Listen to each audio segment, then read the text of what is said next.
ऐसे में जब एसआईआर की बात होती है तो सबसे ज़्यादा तकलीफ मुख्यमंत्री ममता बनर्जी जी को ही होती है। क्यों? क्योंकि कहीं ना कहीं इन लोगों का संरक्षण अवैध तरीके से इनको अपना समर्थक, अपना वोटर, विपक्षी जिस तरीके से शब्दों की मर्यादा को खोते हुए चुनाव जीतने के लिए हर स्तर पर गिरने को तैयार होते हैं, सम्राट जी निभाने का कार्य कर रहे हैं। ऐसे में आने वाले दिनों में और किस भूमिका में उनका मॉडल प्रदेश में दिखेगा, ये मुझे लगता है कि समय ही बताएगा। पर मैं मानता हूँ, बल्कि उनमें विश्वास रखने वाले, उनके जितने समर्थक हैं, ये सबके लिए हर्ष और गर्व की बात है कि प्रधानमंत्री जी देश के एक ऐसे नेता बने हैं जिनको सबसे ज़्यादा समय जन सेवा का मौका मिला।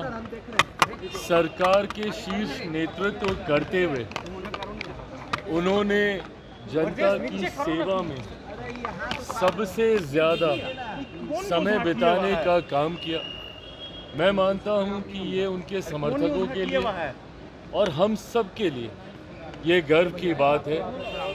और अभी एक लंबा कार्यकाल उनको इसी सेवा भाव के साथ बिताने का मौका मिले, ऐसी कामना मैं अपनी तरफ से, अपनी पार्टी लोक जनशक्ति पार्टी रामविलास की तरफ से करता हूँ। पश्चिम बंगाल की मुख्यमंत्री ममता बनर्जी, उन्होंने देश के प्रधानमंत्री नरेंद्र मोदी जी को घुसपैठिया कहा है।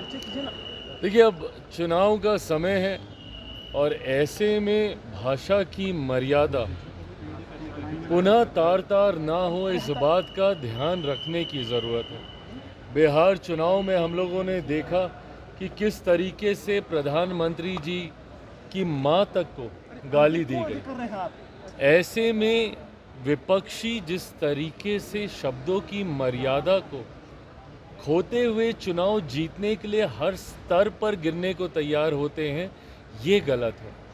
आप एक राज्य की मुख्यमंत्री हैं, देश के प्रधानमंत्री, जो लगभग पिछले 25 सालों से सर्वोच्च पद पर विराजमान है, एक मुख्यमंत्री के तौर पर, देश के प्रधानमंत्री के तौर पर, उनके बारे में घुसपैठिया जैसे शब्दों का इस्तेमाल करना, मैं समझ सकता हूं उनकी तकलीफ, क्योंकि वे स्वयं इन घुसपैठियों के वोट से ही मुख्यमंत्री बनती आई हैं। ऐसे में जब एसआईआर की बात होती है तो सबसे ज़्यादा तकलीफ मुख्यमंत्री ममता बनर्जी जी को ही होती है। क्यों?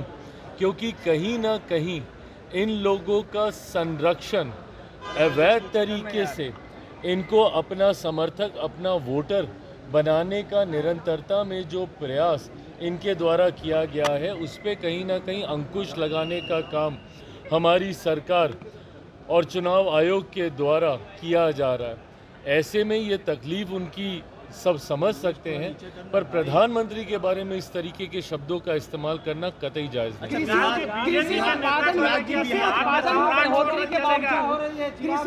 में बढ़ोतरी के बावजूद आपने फूड प्रोसेसिंग यूनिट में लगातार बिहार में कमी देखने को, फूड प्रोसेसिंग यूनिट की जो फैक्ट्री है उसमें कमी देखने को मिल रही है, जिसके वजह से किसानों के आय जो है वो नहीं बढ़ पा रहे हैं। इसके लिए क्या पहल किया जा रहा है? देखिए, आने वाले दिनों में जिस तरीके से उत्पादन हम लोग का बढ़ रहा है, मेरे मंत्रालय के माध्यम से विभिन्न योजनाओं में, खासतौर पर अगर मैं अपने मंत्रालय की पीएमएफएमई योजना का मैं जिक्र करूं, तो उसमें नंबर 1 राज्य इस साल का बिहार ही रहा है। सबसे ज़्यादा अगर लाभ किसी राज्य को हुआ है, और ये आंकड़े सार्वजनिक हैं, ये आंकड़े ये बताते हैं कि सबसे ज़्यादा इस योजना का लाभ मेरे ही प्रदेश को, बिहार को मिला है। हम अलग अलग योजनाओं के माध्यम से भी, प्रधानमंत्री किसान संपदा योजना के माध्यम से भी इस बात का प्रयास कर रहे हैं कि ज़्यादा से ज़्यादा उद्योग बिहार में आए। साथ ही में जो इन्वेस्टर्स समिट हम लोग करते हैं, उसमें जितने प्राइवेट प्लेयर्स हैं, जितने इंडस्ट्री लीडर्स हैं, उनको भी प्रोत्साहित किया जाता है कि वो ज़्यादा से ज़्यादा अपनी यूनिट हमारे राज्य में लगाने का काम करें, क्योंकि कृषि प्रधान राज्य है, उत्पादन ज़्यादा है। मुझे खुशी है कि जिस तरीके से अभी बक्सर में कोको कोला का प्लांट आया, आने वाले दिनों में उसी का विस्तार हाजीपुर में होते हुए देखेंगे। निफ्टम जो मेरे मंत्रालय की सबसे बड़ी योजनाओं में से एक है, जो कि प्रसंस्करण के क्षेत्र से जुड़े हुए छात्रों को शिक्षा देने का काम करता है। मात्र अभी तक 2 ही निफ्टम थे, तीसरा निफ्टम बिहार को बजट में इसकी घोषणा की गई है। उसके लिए हम लोग ज़मीन लगभग फाइनल कर चुके हैं। हाजीपुर के राजा पाकर में संभवतः हम लोग उस ज़मीन को हम लोग फाइनल करेंगे। तो इन तमाम योजनाओं के माध्यम से सुनिश्चित किया जा रहा है कि प्रसंस्करण से जुड़े हुए जितने भी सेक्टर्स हैं उसको भी ज़्यादा से ज़्यादा बल बिहार में देने का कार्य किया जाए।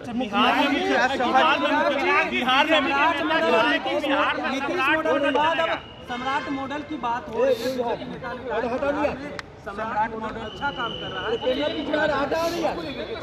देखिए, गृह मंत्री के तौर पर एक बड़ी जिम्मेदारी प्रदेश के उप मुख्यमंत्री सम्राट जी निभाने का कार्य कर रहे हैं। ऐसे में आने वाले दिनों में और किस भूमिका में उनका मॉडल प्रदेश में दिखेगा, ये मुझे लगता है कि समय ही बताएगा। पर मैं मानता हूँ कि जो नई सरकार भी बनेगी, उस सरकार भले वो जिसके भी नेतृत्व में वो सरकार बने, उस सरकार में अनुभव मौजूदा मुख्यमंत्री नीतीश कुमार जी का, उनका अनुभव और उनका मार्गदर्शन जरूर रहेगा। जेडीयू की तरफ से भी माना जा रहा है कि उनका मुख्यमंत्री बनाना चाहिए, क्या कहिएगा? जेडीयू की तरफ से भी कहा यह जा रहा है कि मुख्यमंत्री अगर बनाया जाए तो जेडीयू से भी बनाया जाए, क्या देख रहे हैं? देखिए, ये गठबंधन के भीतर इन तमाम विषयों को लेकर बातचीत चल रही है। It's a matter of time, समय की बात है। मुझे लगता है बहुत जल्द इसकी औपचारिक घोषणा भी कर दी जाएगी।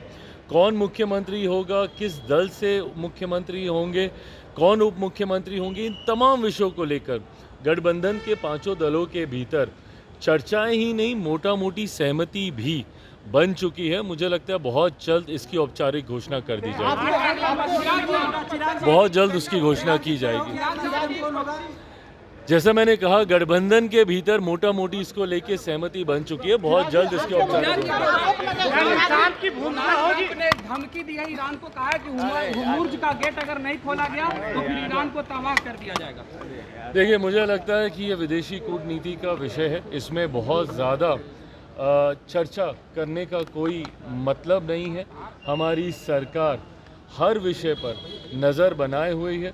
इस बात को सुनिश्चित करने का प्रयास किया जा रहा है कि इस युद्ध की वजह से कम भारत में कोई ऐसी परिस्थिति उत्पन्न ना हो जिसकी वजह से लोगों को संकट हो।